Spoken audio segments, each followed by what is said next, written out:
আজি অসম চৰকাৰৰ দ্বাৰা আয়োজিত 12th যোনটো কনজেনিটেল হাৰ্ট ডিজিজ আৰু বন মেৰু ট্ৰান্সপ্লান্টেশ্যনৰ কেম্প কোকৰাঝাৰ মেডিকেল কলেজৰ পেডিয়াট্ৰিক্সৰ OPDতে এইটো এৰেঞ্জ কৰা হৈছিলে আৰু খুব সুন্দৰকৈ আৰম্ভ হৈছে ৰাতিপুৱা 9টা বজাতে।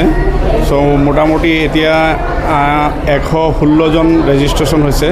তাৰে ভিতৰত চিৰাং, কোকৰাঝাৰ আৰু বঙাইগাঁৱৰো কিছু পেচেণ্ট ইয়াত আহিছে আৰু নিয়াৰ বাই ধুবুৰীৰো এজন দুজন আছে। সো বন মেৰু ট্ৰান্সপ্লান্টেশ্যনৰ কাৰণে এতিয়ালৈকে 27 জন এণ্ট্ৰি হৈছে আৰু বাকী কেইজন কনজেনিটেল হাৰ্ট ডিজিজৰ। সো 4জনীয়া টীম আহিছে কলকাতা নাৰায়ণ হৃদয়ালয় হস্পিটেলৰ পৰা। তেওঁলোকে এতিয়ালৈকে মোটামুটি 50% কভাৰ কৰিছে আৰু হয়তো 4টা 4:30 বজাত সেইটো শেষ হৈ যাব লাগে।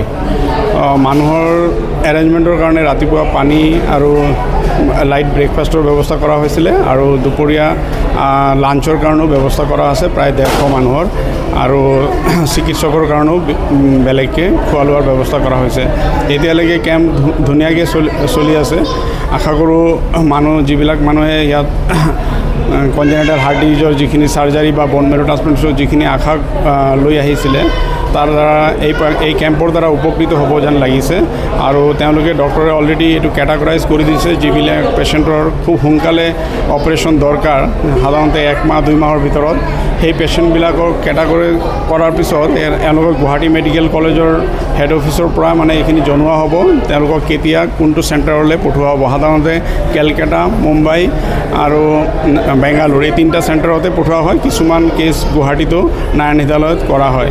গতিকে সেই বিষয়ে পৰৱৰ্তী পৰ্যায়ত গুৱাহাটী মেডিকেল কলেজৰ আমাৰ ষ্টেটৰ হেড অফিচৰ পৰা জনোৱা হ'ব। Thank U.